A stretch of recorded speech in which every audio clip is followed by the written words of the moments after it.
নমস্কার, আমি আবারও চলে এসেছি আজকে আরেকটি নতুন রেসিপি নিয়ে। আজকে আমি বানাবো চিকেন কষা। এই শীতের রাতে যদি এই গরম গরম চিকেন কষা হয় তাহলে তো আর কিছু বলারই নেই। তার জন্য আমি এখানে নিয়ে নিয়েছি চিকেনের পিসগুলি কিন্তু আমি খুব বেশি বড় করিনি, ছোট ছোটই রেখেছি।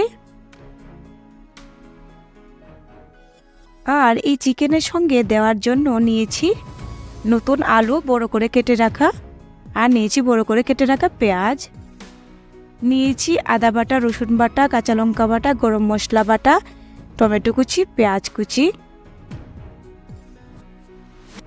নিয়েছি লঙ্কার গুঁড়ো, হলুদ গুঁড়ো, জিরের গুঁড়ো, ধনের গুঁড়ো আর লবণ।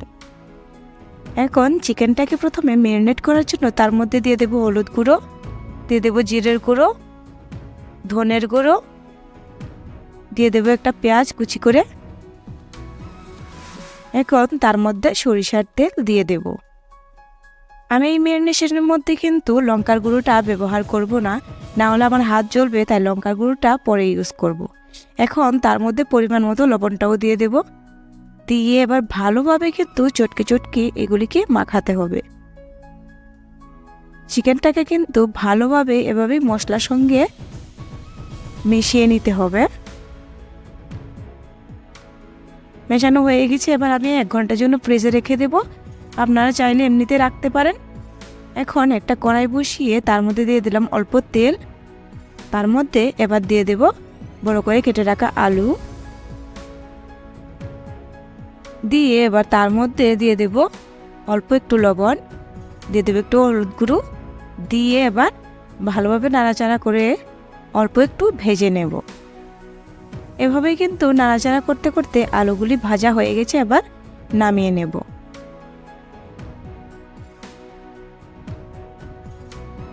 এবার সেই কড়াইয়ের মধ্যে দিয়ে দেব তেল,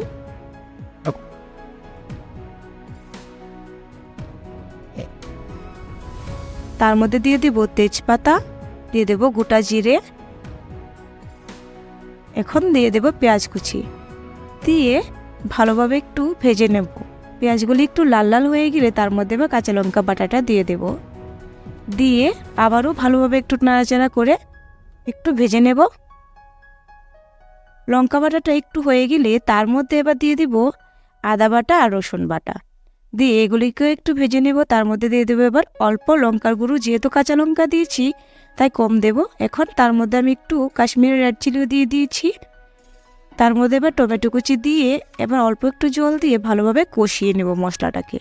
কষানো হয়ে গেলে এবার তার মধ্যে দিয়ে দিয়েছি আমি ম্যারিনেট করা চিকেন, দিয়ে এবার ভালোভাবে কিন্তু নাড়াচাড়া করতে হবে।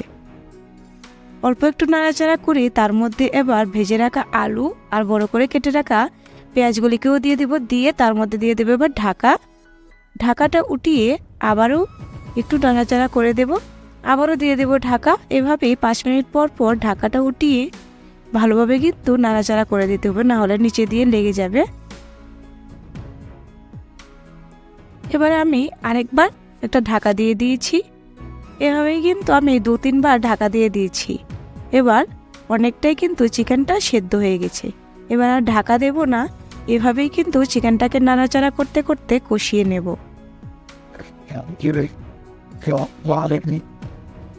এখন দেখুন আগে থেকে কিন্তু অনেকটাই কালারটা চেঞ্জ হয়ে গেছে। চিকেনটা কিন্তু এভাবেই কষাটা কমপ্লিট হয়ে যাচ্ছে।